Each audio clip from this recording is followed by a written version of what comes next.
Small cell lung cancer is one of the most aggressive and deadliest types of lung cancer. It's a lesser known diagnosis that can carry a devastating impact. SCLC accounts for 15% of lung cancer cases and progresses rapidly, yet for decades, treatment options saw little to no advancement. Well, now exciting advancements are rewriting the story for some patients and giving doctors new tools to fight back. We're joined by thoracic oncologist Dr. Jacob Sands and Wendy Brooks, a SCLC survivor, to tell us what's happening with this update. Folks, thanks for joining us this morning. Thank you. Thanks for having us. Thank you. Dr. Sands, let's start with you. What exactly is small cell lung cancer?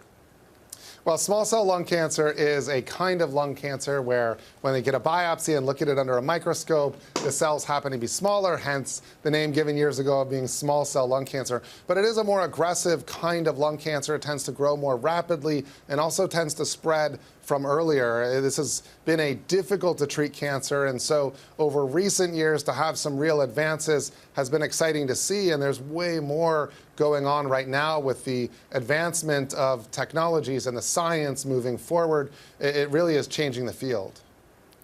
Certainly. Well, this cancer represents only about 15% of lung cancers, but moves incredibly fast. How do you prepare patients for this particularly aggressive diagnosis?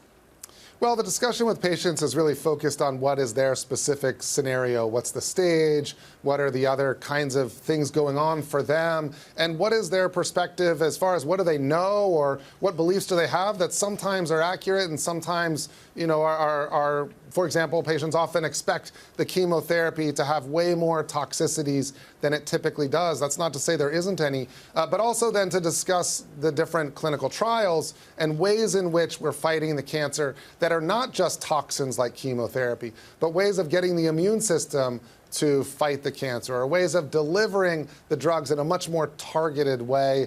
And then we focus our discussion upon their specific scenario and that spectrum of realistic possibilities that exist. I'll say, thankfully, about 7 years ago was where we started using immunotherapy in that first setting with the chemo, with the first treatments.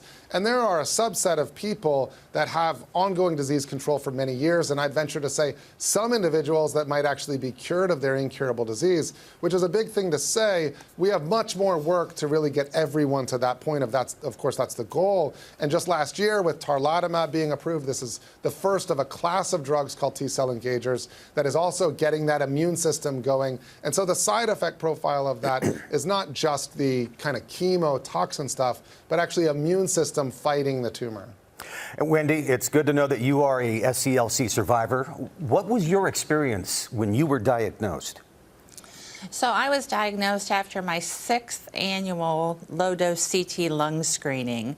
I was at risk for developing lung cancer. My father had passed away from lung cancer in 2013, and I had numerous environmental exposures growing up. So I insisted with my primary care physician and her support to get lung cancer screening, which I'm glad that I did, because that is what caught my cancer. I did not have any symptoms prior to the screening that showed that I had nodules in my lung.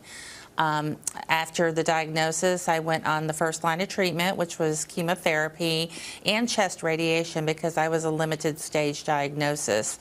And then I went under surveillance, which is scans every 3 months. And at my 3-month scan, unfortunately, I had a metastasis to my brain, which we did targeted radiation to resolve that.